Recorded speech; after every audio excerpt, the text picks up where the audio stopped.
All right, welcome back here to This Week in Pro Football. Pat Callahan joining you here on JAKIB Sports as we get ourselves set for what used to be called Super Wildcard Weekend.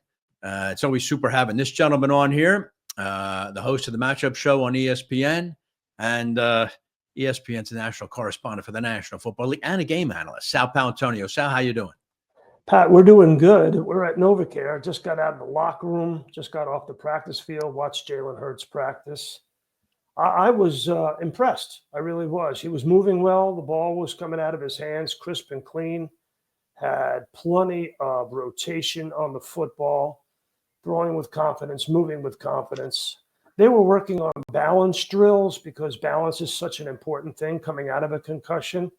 So I think he's moving in the right direction to play on Sunday and be a full go. He was a limited participant listed in the practice report, but I think that will change. I agree with Sean. I think it will change tomorrow or Friday. Okay. Sal, I know you cannot possibly tell from a limited practice, but let me ask you this. The Eagles, as you've pointed out in the past, they get a lot of success out of that run game with Saquon because Jalen Hurts is a threat to run the ball. Do you think the Eagles will curb that at all as far as allowing Hurts to call his own number Sunday? No, I do not. You know, what they do successfully is the quarterback power through the A gaps and B gaps of the offensive line behind Juergens and their two guards. And they play off of that, and then they run the ball on the outside with Saquon Barkley. And I don't think that they will curb it, but I agree with Sean. I think this is a game where the Eagles' passing game can be very productive. No Zaire Alexander at corner, the best cover corner. They had trouble with A.J. Brown in Brazil. Remember Brazil, Pat? I was in Brazil talking to you. I do. This is a replay of Brazil. And you know, the interesting thing about it is the Eagles did not play Jalen Hurts leading up to that game. And there was a question about whether he would be rusty. And if you remember, the Eagles offense came out flat. They were 3 and out in the first quarter. Yeah. Then he turned the ball over, fumbled it. He had 3 turnovers in the game. Saquon saved the day because he had 3 turnovers. Go back to that game, and I know you're not a big believer in the Packers, but Packers had 4 trips in the red zone, only converted 1. Right. If they convert 2 of the 4 instead of 1, Pat, they win the game. That is fair. All right. But I'll give you now that you and I do a little pro-con here. If you remember that game, Jordan Love hit Jaden Reed with 2 long touchdowns there. Reed has disappeared from the Packers offense. And Love, I'm sorry, Sal, he just doesn't look like the same guy. Your opinion on Jordan Love, who in 23, Sal, 4,159 yards in 17 games, 32 touchdowns, 24, 3,300 yards and 25 touchdowns. Well, Pat, he's got this ulnar nerve, funny bone injury he's coming off of. And you know, not only does it affect your elbow, but as Ron Jaworski told me, he had the injury and it affects your fingers, especially your ring finger and your pinky. And the pinky is the last finger to come off the football, off the laces. Right. Believe it or not, this little pinky will also control the accuracy of a football. Right. If you remember, Joe Burrow had a broken pinky, and he played with one, and it really, really affected the control. And he has a huge hand and a cannon of an arm. Right. The shoulder is what controls the power of the pass, the deep ball. Whether or not you have a really long throw, it is the fingers that control the accuracy. And if you have an elbow issue like that, it can really control your accuracy. All right. Well, then you're just making more of the case that I think Love is not the same guy he was, the same guy that killed Dallas a year ago. And now I got 2 butts for you, Pat. I got two. All right.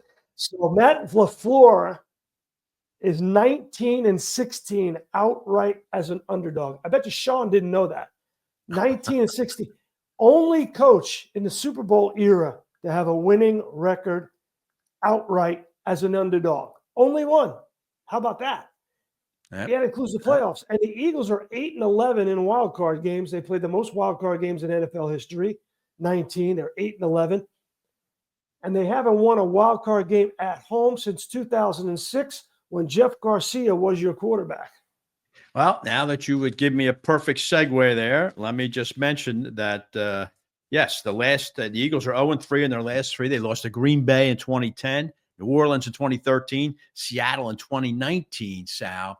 So you and I have spoken recently about what a substantial home field advantage the Eagles have by dragging a team into South Philadelphia in that Thunderdome of a home field advantage the Eagles have. Yet there they are 0-3 in their last three. How do you see it come Sunday? I see a team that, with a quarterback coming off concussion protocol, that struggles in the first quarter, that will take some time to get its footing, and then they will try to put the Packers away with the run game in the fourth quarter. I don't see them steamrolling the Packers in this game. I just do not. Okay. I do not. I think this will be a tough game, and this will be a tight game for the Eagles. Their body language in the last couple of games I haven't liked. I just don't see them rolling over Green Bay. I just don't. All right. Well, that's interesting. I think Green Bay then takes care of the football too, Pat. They do. Yeah. You're calling probably then for a lower scoring game in that regard. The over-under on this game per ESPN bet is 44.5. So they're not looking for a high-scoring game here either. But Green Bay really, Sal, is a mirror image of Philadelphia offensively. They pound Josh Jacobs, and they play, and then defensively, very solid defense. So, yeah, what is it, 42? I go the over, Pat. Yeah. I do. Yeah. I think could be a 28-24 game. Sal, one last thing about the home field edge, and I probably asked you this every year since you and I have been together come playoff time, but to me, it's so noticeable. And that is, like you mentioned, the Eagles 0-3 in their last three at home. All the sidelines you've been standing on. I think when a favored home team either falls behind or the game's a lot tighter than they thought, I think the pressure really starts to descend from the stands onto that sideline and gets very palpable. Do you see it the same way? We've seen that, and we've seen it in Philly. Yeah. Without a doubt. Absolutely. Yeah. So I think the Eagles, you mentioned, they get off slow. I think it's pretty important that they get off to a lead here. You know what I mean? Yeah, but I think it's more important that they just let Saquon Barkley win the game. You got the number one defense, and you got Saquon Barkley. I mean, we're focused on Jalen Hurts for obvious reasons. He's the quarterback of the team. But you got the number one defense. You got the best offensive line. 3 of the 5 have gone to the Pro Bowl. Mailata should have gone. 4 of the 5 should be in the Pro Bowl. I was on your program a couple of weeks ago. I said all 5 should be on the Pro Bowl. Right. That's right. And they got 3 out of 5, and Mailata got rooked. Yeah. So just let I was talking to Lane Johnson today, his locker, and he was breaking down this and this and this and this. And I said, when do you let the beast out? He goes, fourth quarter. Fair enough. All right, Sal, you were kind enough to send me some notes here, and these were notes that you got from film study. And I wanted to ask you this because what you garnered was that there are 3 teams that led the way in 3 different phases, which is when, and maybe I'll let you talk about it. And that is, though, that defenses made a change going into the season, or one that you saw, and 3 teams have successfully reacted to it. All right, why don't you talk about that a little bit? Well, I think the biggest change that we have seen in the NFL from defenses is the 2 deep safety shell. So you have 2 deep safeties back, so you don't give up the big plays, reduce the explosive plays. The Vic Fangio defense. It's sort of like the cover 2. So you play the corners up, safeties back. That means the middle of the field is available to the offense if you can take advantage of it. And 3 teams have taken advantage of it. The Lions, the Eagles, and the Chiefs.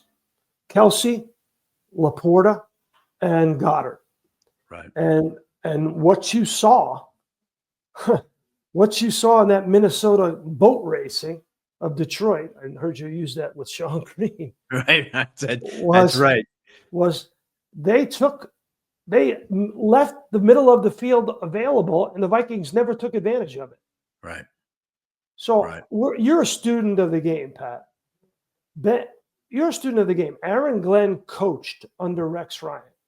Rex Ryan is the son of Buddy Ryan.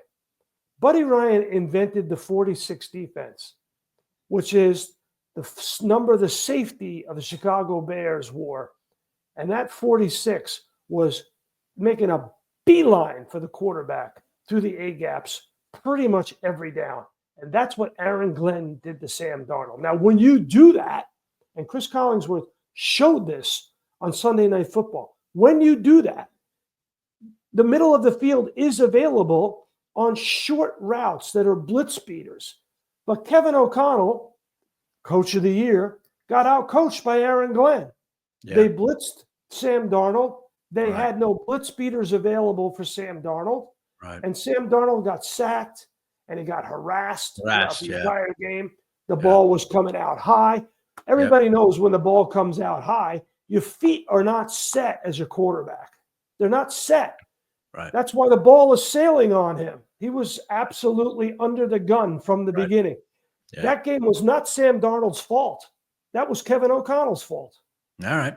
All right. Well, certainly, it's a convincing argument that you made there about that, where you even said three critical things here with that approach: patience to sustain longer drives. Well, certainly all three teams you mentioned are A+ in that regard.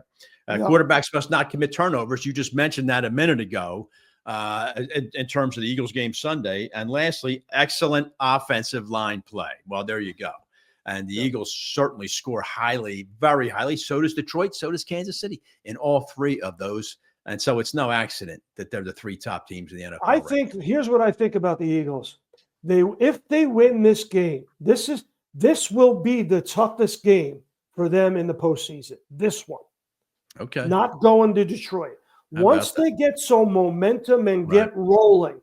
Right. And they get the superpower in place, and the superpower is that O-line and Saquon Barkley. Once they get that in place and get rolling, they'll go to the Super Bowl. I believe that. I do. All right.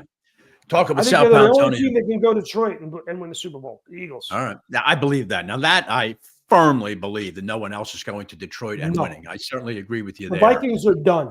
It's over for the Vikings. The blueprint was set on the Vikings. They're done. Yeah. Yeah. And certainly I can't think any other teams, Tampa, Washington. I'm just not gonna drink that Kool-Aid. So it's certainly going to Detroit. All right, Sal Pal, the host of the NFL Matchup Show and game analyst for ESPN also. If you got a few minutes, Sal, I just want to run through these games with you. Just get a sentence or two from you on each of these other games. Washington, I am ready for you, Pat. 6-seed Washington at 3-seed Tampa Bay, the playoff rookie. I place a lot of stackiness. Thank you, Zander. I place a lot of significance in this, Sal, that when teams that have no playoff experience go to play a team with a lot of playoff experience, it's very difficult. I don't think the Commanders have, they have a couple of guys on their team that have played a postseason game, but not many, including their quarterback. What are your thoughts on this game? Tampa is a place where road wildcard teams go to die. We saw it last year. The Bucs are 5-1 against teams with winning records this year. Impressive stat. That's an impressive stat. Thank you for pointing that one out. I like Tampa here too. The other NFC wildcard game, 5-seed Minnesota, 4-seed Los Angeles. Now, I excoriated the Rams for not trying to win that last game against Seattle and trying to avoid Minnesota. But as you just mentioned a minute ago, now they've got the blueprint to beat the Vikings. How do you see Monday night? Well, you know what? They got to look at what Detroit did and duplicate it. Don't play patsy out there in LA. Just go after Sam Darnold. Pat, I know you're a Rams fan, and I think the Rams can win this game. I do. I think they can win this game. Yeah, I think it's going to be. I've said it. I said at the top of the show, which Sam Darnold is going to show, and also which Ram team is going to show. The one that kept pace with Buffalo, or the one that's done nothing offensively the last 3 games. That's an interesting game on Monday night. The blueprint is out on Sam Darnold and that offensive line. You have to blitz them every single chance you get. Just blitz them until they beat your blitz. That's it. All right. Sal Pal, in the AFC, you've got the AFC South Bowl, 4:30 Saturday afternoon. The Texans, who always host this game, against the LA Chargers. LA Chargers were one of your sleeper teams from months ago. Does LA come out of here with a road win? I do not think so. Home underdogs in wild card games are 29-1 against the spread. How about that? Okay. I like Houston. They're That's 16-14 outright. I like the home underdogs in wild card games, and the Texans are a home underdog. I like them in this game. I do. Very good. And curiously, the Rams the same way. So I hope you're right on that stat, Sal. The other one, the two other games, 6 seed Pittsburgh. I'm not a fan of the Steelers at all. They've lost 4 straight, Sal. I'm a little surprised at this line, 10-point favorite for Baltimore. But now we start talking January Lamar. Your thoughts on this game? Yeah. Well, I'll give you another stat from our friends at ESPN Bet. Favorites of at least 9 points on Wild Card Weekend are 15-1 outright and 13-3 against the spread. So if you're a big favorite on Wild Card Weekend, you boat race your opponents. The big favorites win. Same thing goes with the Bills over the Broncos. Yeah. You know, the Broncos have really not beaten any good teams. I don't think they've beaten a team with a winning record this year, except, of course, you know, Kansas City in the last game. Yeah, but that was not a good team that particular day. No. Yeah. So, and I see the same thing with Denver, Sal, as I said with Washington, a relatively rookie postseason team with a rookie quarterback going into a pretty hostile environment. Sean Green, like Buffalo, like Denver, to win outright here. I don't see it. I think this is the big charge here for the Bills. No. Yes, absolutely not. Bills all the way. I don't think the Broncos. Listen, you look at their schedule. Who are the Broncos beating? They haven't beaten anybody. Right. And right. And Josh Allen's not turning the ball over. This is 2.0, 3.0 Josh Allen. Pat, but so we're going into Wild Card Weekend. I love when they called it Super Wild Card Weekend. I don't know why they changed it. I was enamored with that. I loved it. How could you not sell Super Wild Card Weekend? But apparently I've been told not to say it anymore, so I'm not going to say it. Yeah. The memo has come down on high, Pat. I can't say all right. Hey, there you go, Sal. On any of my shows. But on this show, I'm going to use it. But nevertheless, I think there's 2 questions, Pat. One, who can go into Detroit and beat the Lions? And I think the answer is the Eagles and maybe the Bucks. Maybe the Bucks did it. Bucks did it early in the season. And the other question is, who can go into Kansas City and beat the Chiefs? Exactly right. Exactly correct. That second question, extremely difficult. I don't know anybody who can. I think you're right about, January Lamar. They don't want him to be a superhero, but sometimes he just turns the ball over in the wildest times and you can't do anything about it. And Buffalo, I don't think they have the defense. No, and I don't think they have the wide receivers, too, to keep up with them. I just don't think that Buffalo is well enough situated to go into Kansas City and win a game. They beat them at home this year, but that's a way different situation than going to Arrowhead. So, all right, Sal Pal, listen, I appreciate some great stats you had tonight. Excellent job. Thanks very much for joining me. Playoffs, Pat. I got to bring it. You brought your A game, and let me say, it was a super wild card segment. I just want to tell you that. All right, Sal. Thanks very much, pal. We'll talk to Sal Pal next week. Of course, Sal will be reporting from Lincoln Financial this weekend. All right, when we get back, thrilled to have this gentleman join me. That's the great Ron Jaworski, the old-time ex-Eagle quarterback and an underrated Eagle quarterback. I will say that. A draft pick of the Los Angeles Rams. We're going to talk to Jaws about that Kansas City home field advantage. I want to talk to him about quarterback concussions too. And we'll do that and more as we preview here Wild Card Weekend here on This Week in Pro Football.